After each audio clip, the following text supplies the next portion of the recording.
నమస్తే తెలుగు వన్ న్యూస్కి స్వాగతం. హైదరాబాద్లోని పటాన్చెరులో ఉన్న సిగాచి ఫార్మా కంపెనీలో జరిగిన ప్రమాదంలో 36 మందికి పైగా మరణించారు. 36 మంది అని ప్రభుత్వం అఫీషియల్గా ప్రకటించింది.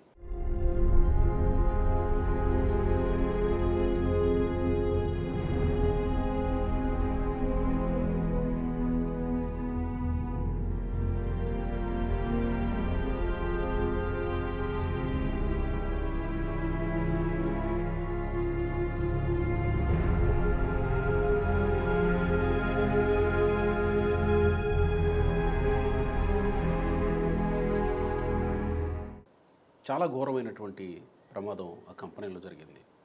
కనీసం కొంతమంది అసలు ఉన్నారా లేదా కంప్లీట్గా కరిగిపోయారా అనే ప్రశ్నలు ఎదురవుతున్న పరిస్థితి.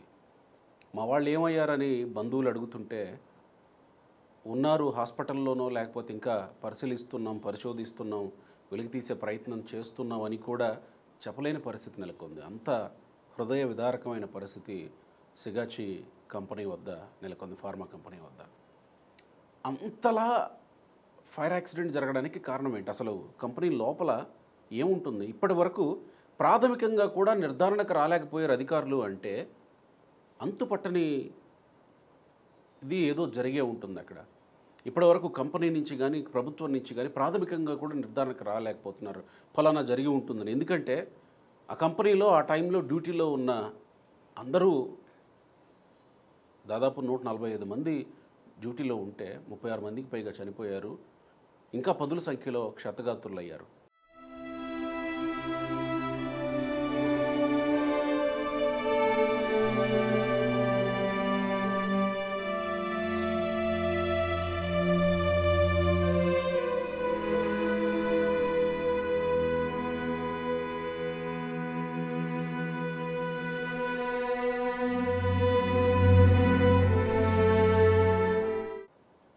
మరణాలు పెరగవచ్చు అని అంటున్నారు. పెరగకుండా ఉండాలని కోరుకుందాం.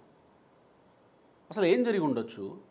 ఎందుకు ఈ స్థాయిలో ఒక్కసారిగా పేలుడు సంభవించిన దాటికి చుట్టుపక్కలంతా కొన్ని మీటర్ల దూరం భూమి కంపించిందండి. కొంత దూరంలో ఉన్న భవనాలు నెర్రలిచ్చాయి. దూరంగా ఉన్న మేనేజర్ కూడా చనిపోవాల్సి వచ్చింది. బిల్డింగ్ అంతా కుప్పకూలిపోయింది.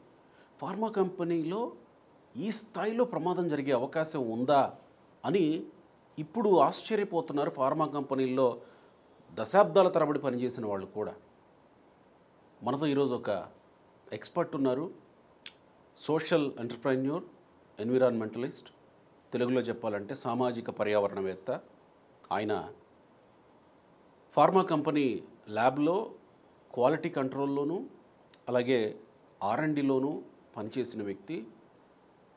ఫార్మా కంపెనీ గురించి, అందులో ఏ ఏ విభాగాలు ఉంటాయి, ఎక్కడ ఇలాంటి ప్రమాదాలు చోటు చేసుకోవచ్చు అనేటువంటి వాటి మీద పూర్తి స్థాయి పరిజ్ఞానం కలిగిన ప్రసాద్ జాలాది గారు.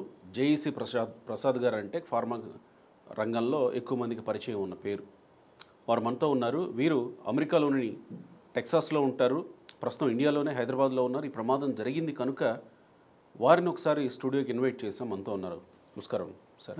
నమస్కారం గోపి గారు, ఈ అవకాశం ఇచ్చినందుకు ధన్యవాదాలు. Thank you sir. First of all మీరు వచ్చినందుకు థ్యాంక్ యూ. మీకు పిలవగానే దెన్ ఈ యాక్సిడెంట్ గురించి మీరు వినే ఉంటారు. అవునండి. ఆఫ్ కోర్స్ అఫీషియల్గా 36 మేము నంబర్ ప్రకటించింది గవర్నమెంట్. బట్ చాలా దురదృష్టకరమైన, వెరీ అన్ఫార్చునేట్ అనే పదం చాలా చిన్నదిగానే అనిపిస్తుందేమో. ఫస్ట్ ఈ యాక్సిడెంట్ గురించి మీకు విన్నప్పుడు, చూసినప్పుడు ఏమనిపించింది? ఇది చాలా బాధాకరమైన విషయం అండి. ముందుగా మృతులకు, క్షతగాత్రుల కుటుంబాలకు మన ప్రగాఢ సానుభూతి తెలియజేస్తూ కార్యక్రమాన్ని కంటిన్యూ చేద్దామండి. డెఫినెట్గా ఇది హైదరాబాద్ చరిత్రలోనే కని విని జరగని దుర్ఘటనగా. ఎగ్జాక్ట్లీ. దానికంటే ముందు నేను చెప్పాల్సిన ఇంకో మాట, 36 ఇయర్స్ నుంచి సిగాచి కంపెనీ ఫార్మా రంగంలో పనిచేస్తుంది. కర్ణాటక ఇంకా మిగతా కొన్ని స్టేట్స్లో కూడా పనిచేస్తుంది. హైదరాబాద్లో ఇక్కడ పనిచేస్తూ ఉంది. మన పాసమైలారం ప్రాంతంలో ఇన్ని సంవత్సరాలుగా జరిగినటువంటి ప్రమాదం ఇప్పుడు ఎందుకు ఈ స్థాయిలో జరిగినట్టు అంటే ప్రాథమికంగా ఎవరు చెప్పలేకపోతున్నారు. ఎలాంటి అవకాశాలు ఈ స్థాయిలో ప్రమాదానికి జరగడానికి అక్కడ ఉన్నాయనుకోవచ్చు ఆ కంపెనీలో? ప్రమాదం అనేది ఎప్పుడూ చెప్పిరాదండి. దానికి పూర్వాపరాలు కూడా ఉంటాయి. వర్క్ కల్చర్ని బట్టి కూడా, మేనేజ్మెంట్ కల్చర్ని కూడా. ఇప్పుడు మీరు చెప్పినట్టుగా 35 సంవత్సరాల నుంచి అప్రతిహాతంగా వాళ్ళు వ్యాపారం నిర్వహిస్తున్నారు. ఏ రోజు బయట ప్రపంచానికి అక్కడ పొరపాట్లు కానీ ప్రమాదాలు కానీ జరిగినట్టు మనం ఎప్పుడు వినలేదు కదా. అయితే నేను అనుకోవడం బాగానే మేనేజ్ చేసుకుంటూ వచ్చారు. కానీ ఒక్కో సంఘటనకి ఒక్కో రీజన్ ఉండొచ్చండి. ఇది పర్టికులర్గా డ్రైయర్ విభాగంలో జరిగింది కనుక మా మెటీరియల్ని డ్రై చేసే ప్రాసెస్లో ఈ ప్రమాదం జరిగింది. అంటే దాన్ని కూడా నిర్ధారించలేకపోతున్నారు. అక్కడే జరిగి ఉండవచ్చా మీరు అనేది? అవునండి. ఆ బిల్డింగ్లో నేను విన్నంత వరకు ఆ ఒక్క డ్రైయర్ ఒక్కటే ఉన్నది అని విన్నానండి. సో నాకు కూడా డీటెయిల్స్ అన్నీ తెలియదు. మనం చూస్తే అంతా మెటల్ మాస్ లాగా అక్కడ ఉన్నాయి కదా ఈ వీడియోల్లో వాటిలో ఫోటోల్లో చూస్తూ ఉంటే. అంటే అంత విస్ఫోటనం జరగటం చాలా ఆశ్చర్యకరమైన విషయమే. నేను కూడా ఆశ్చర్యపోయాను. నేను కూడా వింటూ ఉంటాను. నేను 1987లో ఫార్మా ఇండస్ట్రీలోకి ఎంటర్ అయ్యాను. అప్పటి నుంచి అడపా తడపా నేను ముఖ్యంగా మన 2 తెలుగు రాష్ట్రాల్లో జరిగే కెమికల్ ఫ్యాక్టరీ ప్రమాదాల మీద, ఫార్మా కంపెనీల్లో జరిగే ప్రమాదాల మీద నాకు మంచి అవగాహన ఉంది ఈ మధ్యకాలంలో జరిగిన ప్రమాదాలతో సహా. అయితే ఇది అన్నిటినీ మించిపోయిన ప్రమాదంలా అనిపిస్తోందండి. సో వీళ్ళు ప్రమాదకరమైన రసాయనాలు ఏమీ వాడట్లేదు, ఫార్మా కెమికల్స్ వాడినట్టు ఇన్ జనరల్. వాళ్ళు చేస్తున్నది ఏంటి? మైక్రో క్రిస్టల్ సెల్యులోజ్ పౌడర్ అది తయారు చేస్తారు. అవునండి. దాన్ని తయారు చేయడానికి ఏమి ఉపయోగిస్తారు? ఇంత పెద్ద ఎత్తున విస్ఫోటనం సంభవించడానికి ఆ కెమికల్ తయారు చేయడానికి ఏం వాడతారు? ఈ స్థాయిలో ఎందుకు ఇది జరిగినట్టు అనుకోవాలి? అయితే దీని బేసిక్ మెటీరియల్ ఏముంటుందంటే అండి, సెల్యులోజ్ వాడతారండి. ఇది ప్లాంట్స్ నుంచి కానీ చెట్ల నుంచి కానీ తీసుకొస్తారు, ఎక్స్ట్రాక్ట్ చేస్తారు. చేసి ఆ సెల్యులోజ్ని స్లరీ కింద మార్చి దాన్ని ఒక పైపు ద్వారా స్ప్రే చేస్తారండి. ఒక సింగిల్ నాజిల్తో కానీ మల్టిపుల్ నాజిల్తో కానీ కొన్ని నాజిల్స్ తిరుగుతూ ఉంటాయి కూడా. ఈ డ్రైయర్ ఏమవుతుందంటే పెద్ద పొడవుగా ఉంటుంది. దాంట్లో మళ్ళీ హాట్ ఎయిర్ కూడా పంపుతూ ఉంటారు. ఒక్క మాట ఇక్కడ మనం జనాలకు అర్థమయ్యేలాగా చెప్పాలంటే అసలు ఏమేమి విభాగాలు పనిచేస్తాయి ఫార్మా కంపెనీల్లో? ఒక డ్రగ్ తయారై బయటికి రావాలంటే ఏ విభాగాలు పనిచేస్తాయి, అందులో ప్రమాదకరమైనటువంటి విభాగాలు ఏంటి అనేది 1 by 1 చర్చించుకుంటూ పోదాం. చేసిన అనుభవం ఉంది కాబట్టి ఎలాంటి విభాగాలు, ఏ విభాగాలు పనిచేస్తాయి డ్రగ్స్ కంపెనీలు? మొదటిగా మనం ఆ పరిశ్రమ వరకు తయారు చేసే విభాగాల వరకు మాట్లాడదామండి.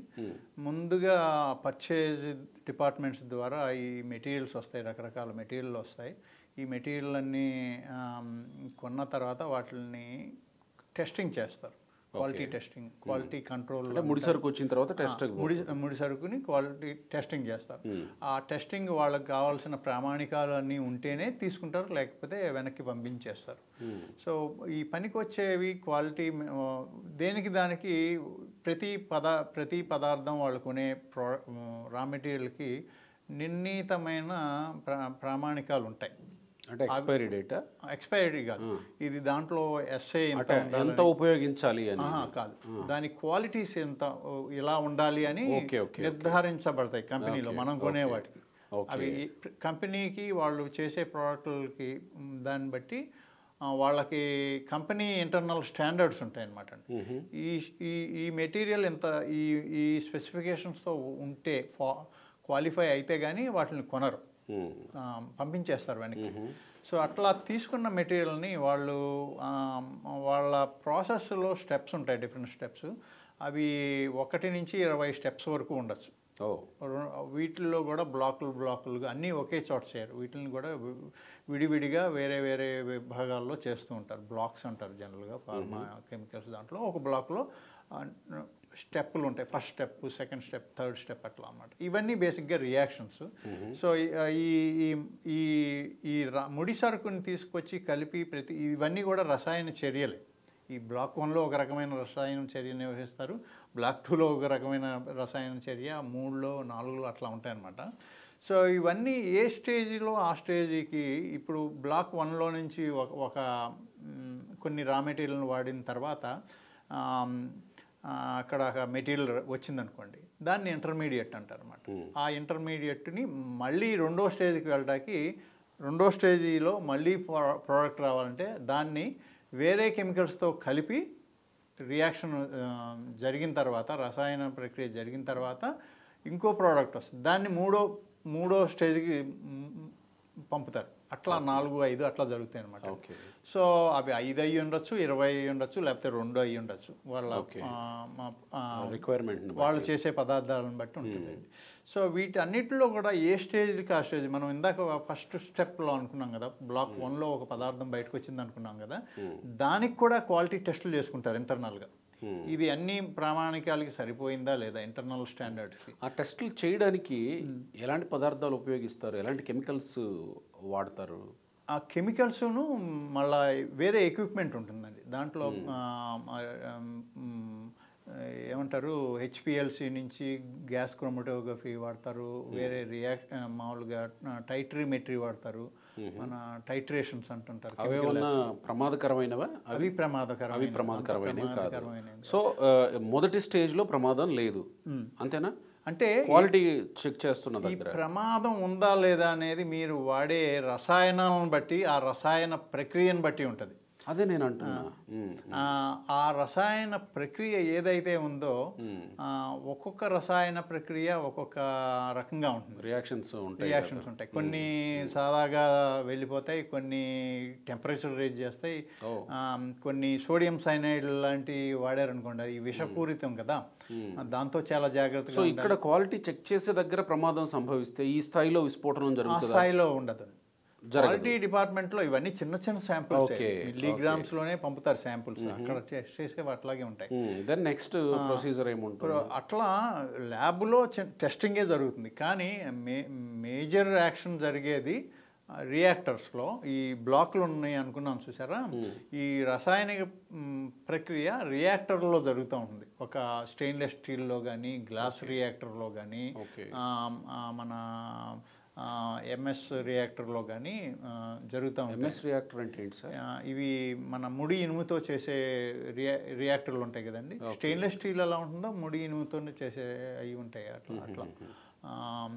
అట్లా చేస్తూ ఉంటారు. అంటే రియాక్టర్ బ్లాస్ట్ అయ్యే అవకాశమే లేదు అనేది కంపెనీ నుంచి వాళ్ళ ప్రతినిధులు చెప్తున్నటువంటి, అది అందులో ప్రమాదం జరిగేటువంటి అవకాశం లేదు అని. కానీ జరిగే అవకాశం ఉందా అంటే వాళ్ళు ఆ విషయం మనకు తెలియదండి. వాళ్ళు ఏ రసాయనాలు వాడతారు అనే విషయం తెలిస్తే మనం ఒక నిర్ధారణకు రావచ్చు. కానీ ఈ పర్టికులర్ విషయంలో ఈ కంపెనీలో ఏమైందంటే, వాళ్ళు ఇవేమి విస్ఫోటనం సంభవించే వ్యవహారాలు ఏమి కెమికల్స్ ఏమి వాళ్ళు. సో వాళ్ళు చేసిందల్లా ఈ సెల్యులోజ్ని దాంట్లోంచి ఆ స్ప్రే డ్రయర్లోకి పంపిస్తున్నారు. ఓకే.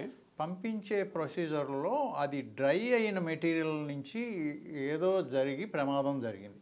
ఈ డ్రైయర్ ఏంటి అసలు?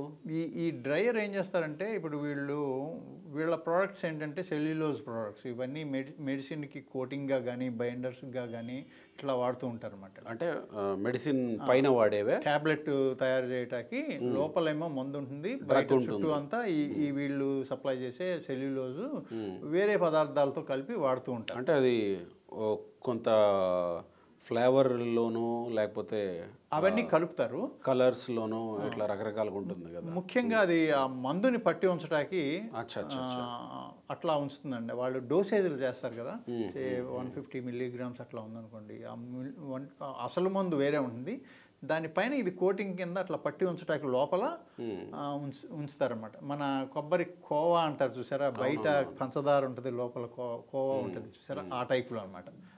సామాన్య ప్రజానీకానికి అలవాటు కావాలంటే. సో అసలది మందు లోపల ఉంటుంది, ఇది పైన కోటింగ్ మాత్రమే. అది డ్రయర్ నుంచి తయారవుతుందా?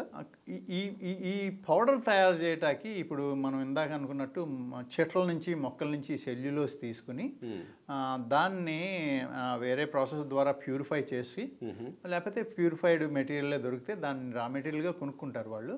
కొనుక్కుని దాన్ని వాళ్ళ ఇంటర్నల్ ప్రాసెసెస్ ఏవో ఉంటాయి కదా, ఒక్కొక్క వాళ్ళ దగ్గర ఇవన్నీ కొనేవాళ్ళు రకరకాల క్వాలిటీస్ ఆర్డర్స్ ఇస్తుంటారు.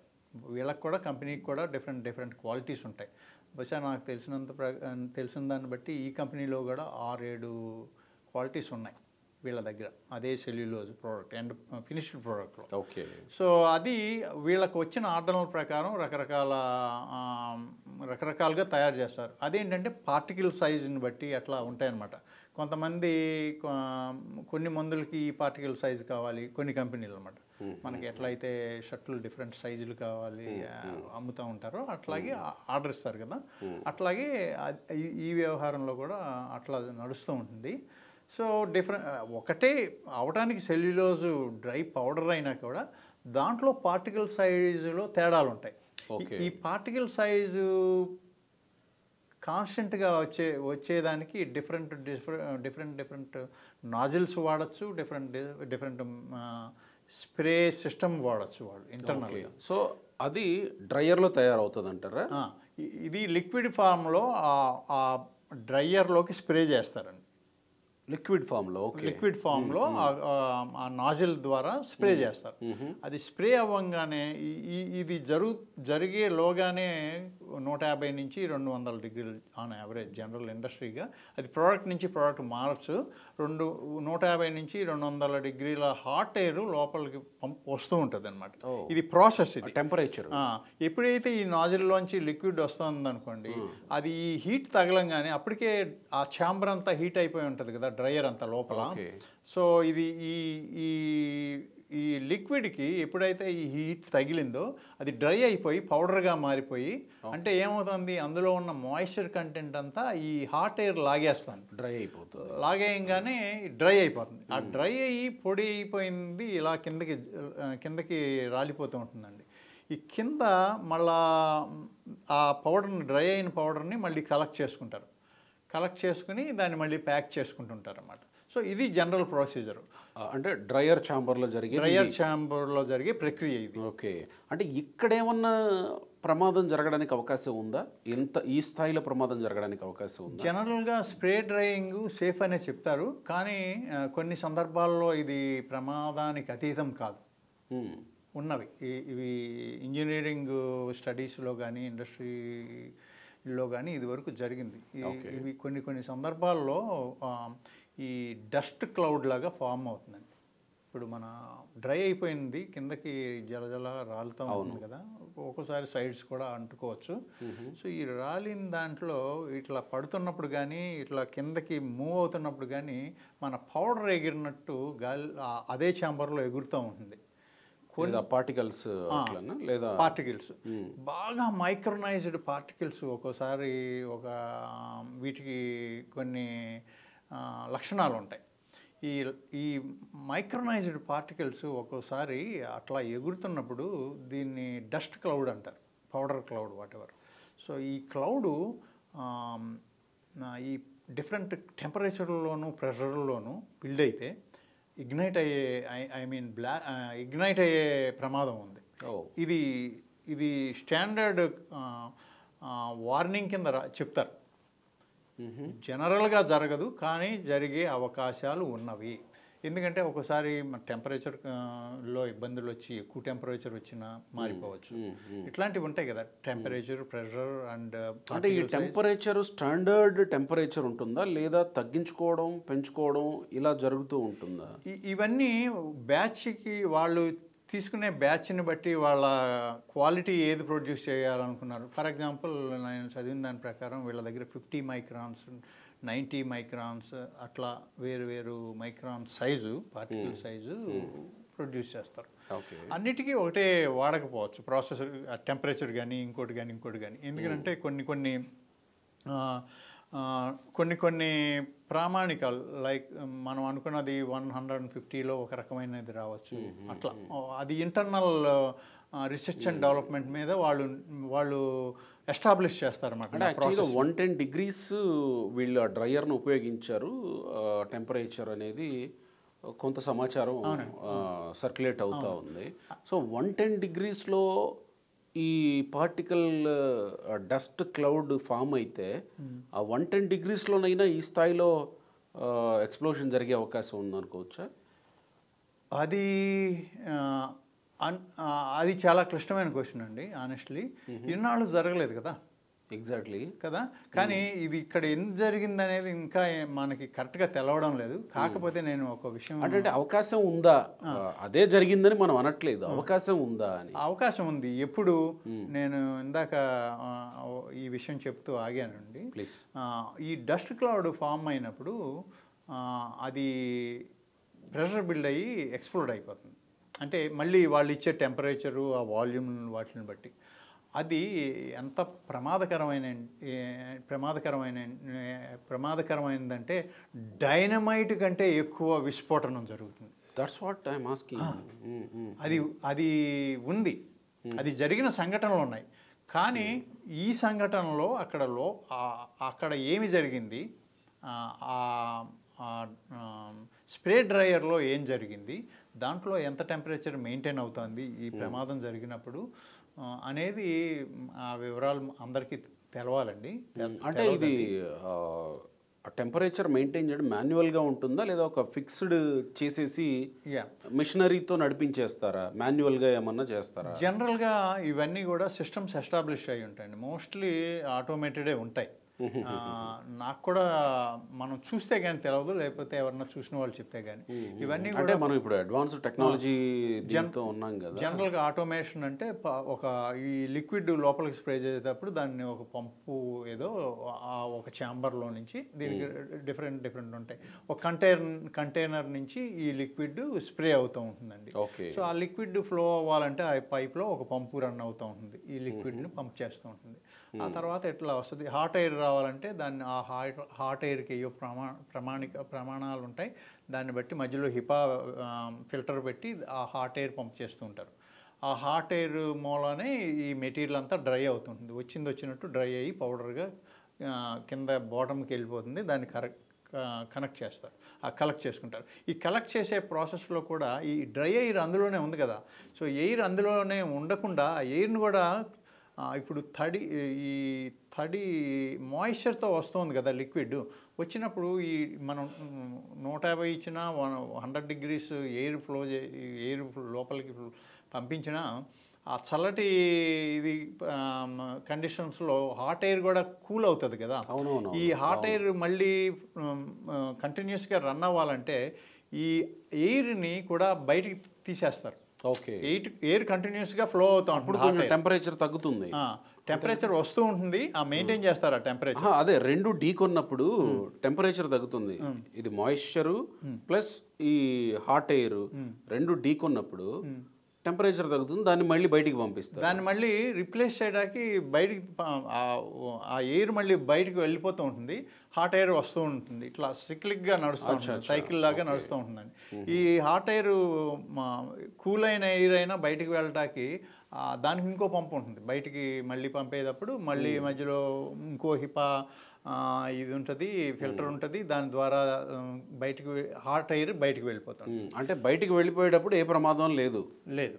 సో వన్స్ ఈ మాయిశ్చర్ అయిన లిక్విడ్ రూపంలో ఉన్న దీన్ని డ్రై చేయడానికి వచ్చేటప్పుడు మాత్రమే హాట్ ఎయిర్ వల్ల ప్రమాదం జరగచ్చు.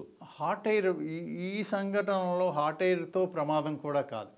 ఈ ఈ పౌడర్తో డస్ట్ క్లౌడ్ సెల్యులోజ్ పౌడర్తో వచ్చిన ప్రమాదం అని నేను అనుకుంటున్నానండి. ఎందుకంటే అది ఒకటే సోర్స్, వేరే ఎక్స్పోర్డ్ అవడానికి కానీ అది ఒకటే సోర్సు. మేబీ మరి ఇంకా వేరే ఏమి జరుగుతుంది అనేది నా ఊహకు అందట్లేదు. మిగిలినవన్నీ అంటే రియాక్టర్స్ వల్ల జరగదా? రియాక్టర్స్ వల్ల ప్రమాదాలు ఈ స్థాయిలో జరిగే అవకాశం ఒక్కోసారి రియాక్టర్లో ప్రెషర్ బిల్డ్ అయినా అవుతుంది. మరి ఈ సంఘటనలో అది కనపట్టలేదు. ఎందుకంటే జరగకపోయినా అంతకుముందు ఈ డస్ట్ క్లౌడ్ వల్ల ప్రమాదం ఉన్నది అన్నది ఇండస్ట్రీలో ఇప్పుడు వార్నింగ్ ఉంటుంది. వార్నింగ్ ఉంటుంది. వార్నింగ్ ఉంటే మరి మెయింటెనెన్స్ కూడా ఉంటుంది కదా రెగ్యులర్గా. ఉండాలి. ఇప్పుడు ఈ ప్రాసెస్లో పర్టికులర్గా ఈ కెమికల్ దాంట్లో స్టాండర్డ్ ఆపరేటింగ్ ప్రొసీజర్స్ అని ఉంటాయండి. ఈ స్టాండర్డ్ ఆపరేషన్ ప్రొసీజర్లో ఎవ్రీ బ్యాచ్కి మీ సిస్టమ్ అంతా పనిచేస్తుందా లేదా చెక్ చేసుకోవాలి. వన్స్ ఈ ప్రాసెస్ నడుస్తున్నప్పుడు కూడా సిస్టమ్ అంతా స్మూత్గా రన్ అవుతుందా లేదో కూడా చూసుకోవాలి. ఆపరేటర్స్ ఉంటారు కదా, దానికి ఇందులోనే ఇప్పుడు మనం లిక్విడ్ పంప్ చేస్తున్నారు కదా, అక్కడ కొంతమంది ఉద్యోగులు చూస్తుంటారు, పర్యవేక్షణ చేస్తుంటారు.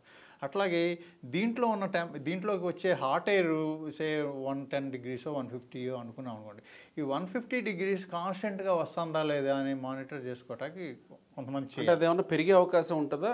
పొరపాటున ఏదైనా తప్పిదం జరిగి ఆ బ్యాక్ ఎండ్లో మీరు 110 బదులు పొరపాటున 150 వస్తుంది అనుకోండి, అలా జరిగే అవకాశాలు ఉన్నాయి. అది సరిదిద్దుకోవాలి అక్కడ. ఓకే, అలాంటివి ఏదన్నా వస్తూ ఉంటే వీళ్ళు అక్కడ ప్రాసెస్ అన్న ఆపేసి సరిదిద్దుకోవాలి. లేదంటే వాళ్ళు మాన్యువల్గా కానీ ఆటోమేషన్తో కానీ వాళ్ళు అడ్జస్ట్ చేసుకోవచ్చు. టెంపరేచరు అన్నీ ఇవాళ రేపు లెవర్స్ బటన్సే కదండి, ఎలక్ట్రానిక్ వచ్చేసినాయి కదా. యాక్చువల్గా అట్లా మారినా కూడా అలార్మ్ ఇచ్చే సిస్టమ్స్ కూడా వచ్చేసినాయి. మనకి ఆ కంపెనీలో ఏం వాడారో తెలియదు కానీ ఇట్లాంటివి అలర్ట్ సిస్టమ్స్ కూడా వచ్చేసినాయి. సో ఎవ్రీ స్టేజ్ అలాగే ప్రెషర్ బిల్డ్ అయింది అనుకోండి స్ప్రే డ్రైయర్లో, అది కూడా ఇండికేట్ చేసే మెజర్మెంట్స్ ఉంటాయి, బయటికి తెలుస్తాయి. అవును కదా, ఇన్స్ట్రుమెంట్స్ ఉంటాయి. అవి కూడా అలామ్తో వచ్చేసినాయి. ఇవాళ రేపు డిజిటల్ డిస్ప్లేస్ వచ్చేసినాయి.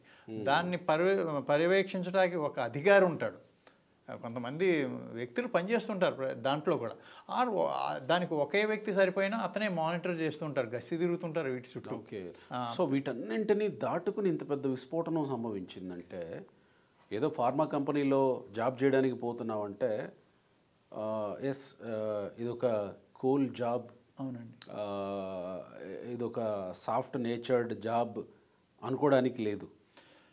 దేంట్లోనైనా దానికి తగిన ప్రమాదం ఉంటుంది, జాగ్రత్తగా ఉండాలి. వృత్తిరీత్యా వచ్చే ప్రమాదాలన్నీ ఉన్నాయండి. వృత్తిరీత్యా వచ్చే ప్రమాదాలన్నీ ఉన్నాయి. అందుకనే వీటికి స్టాండర్డ్ పెట్టారు. మెయింటెనెన్స్లు ఉంటాయి, తర్వాత ఆడిట్స్ ఉంటాయి కదా, తర్వాత డిపార్ట్మెంటే ఉంటుంది.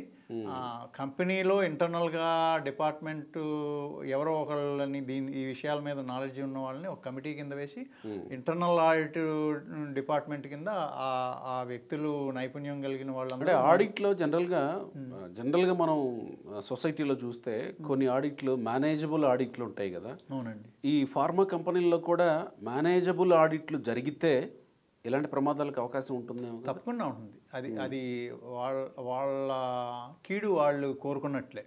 ఎందుకంటే అది ప్రస్తుతానికి సో అలా కంపెనీ మేనేజ్మెంట్స్ చెయ్యవు, అయితే మేనేజబుల్ ఆడిట్స్ చేయకూడదు. కానీ చేస్తాయా సహజంగా? చేసిన సందర్భాలు ఉన్నాయి. ఓకే, చేసిన సందర్భాలు ఉన్నాయి. ఓకే, ఇప్పుడు ఇదే ఒకవేళ వేరే ఏదన్నా ప్రాబ్లమ్, సిస్టమిక్ ప్రాబ్లమ్స్ అంటారు కదా, దిస్ కమ్స్ విత్ మేనేజ్మెంట్. ఇప్పుడు వాళ్ళు స్ట్రిక్ట్గా ఉండాలి. And at the same time బయట విభాగాలు ఉన్నాయి కదా, పరిశ్రమల విభాగాలు, రక్షణ విభాగాలు, ఇవన్నీ ఉన్నాయి కదండి. వీళ్ళు కూడా ఇన్స్పెక్షన్కి వెళ్తారు కదా, బయట నుంచి ఇండస్ట్రియల్ ఇన్స్పెక్షన్స్ ఉంటాయి కదా, సేఫ్టీ ఇన్స్పెక్షన్స్. అవి కూడా వాళ్ళు కూడా అజాగ్రత్తగా ఉండి వాళ్ళు తెలిసి తెలవనట్టు వదిలేసి ఊరుకున్నారు అనుకోండి, తలా పాపం తెలాపిడికుడు అంటారు కదా, ఇట్లాంటి ప్రమాదం. నేను ఈ మాట అనొచ్చా? నేను ఇందాక అన్నట్టు మీరేదో ఫార్మా జాబ్ అని, సాఫ్ట్ నేచర్డ్ జాబ్ అని అనుకోవడానికి లేదు.